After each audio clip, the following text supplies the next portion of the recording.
Bashkimi Demokratik për Integrim ka reaguar ashpër ndaj hetimit që po zhvillohet për tragjedinë në objektin Puls në Koçan, ku humbën jetën 59 persona.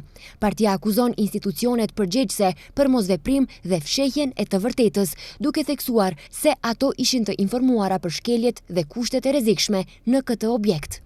Faktet janë gjithnjë më të qarta. Disa profesionistë brenda policisë së Koçanit nuk mund të heshtnin përballë shkeljeve të hapura dhe kishin dërguar informacione të shkruara problematik për problemet në objektin Puls. Këto dokumente janë problemi më i madh për qeverinë dhe strukturat e saj policore, sepse nuk mund të injorohen. Pikërisht për këtë arsye, këto struktura, me mbështetjen e qeverisë, po punojnë ditë e natë për të zbatuar planin e tyre monstruos për të zhvendosur fajin kudo tjetër, përveç se aty ku është me të vërtetë. Është e qartë se gjithë zinxhiri komandues i policisë ishte në dieni për të miturit që festonin pas mesnate, për përleshjet e vazhdueshme, për shpërndarjen e rregull të drogës, për shkeljet e sigurisë, për kushtet e mjerueshme në të cilat operonte objekti dhe madje edhe për kaosin me parkimin.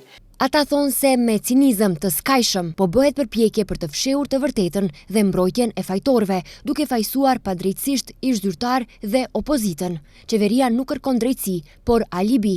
Strukturat policore me ndihmën e qeverisë po krijojnë një histori të re, ku asnjë drejtues policor, asnjë shef, asnjë komandant nuk është fajtor.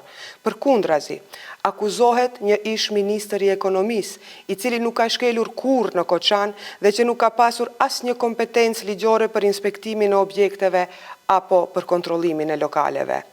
Këtu shfaqet monstruoziteti i këtij plani. Në reagimin e saj, BDI kërkon hetime të pavarura dhe transparente mbi përgjegjësitë e institucioneve të sigurisë dhe të gjitha palëve që kanë pasur dieni për shkeljet në objektin Puls. Ata kërkojnë që të bëhet një proces i ri hetimor, që të hetohen personat që mund të jenë përpjekur për të fshehur të vërtetën dhe për të manipuluar rezultatet e hetimeve.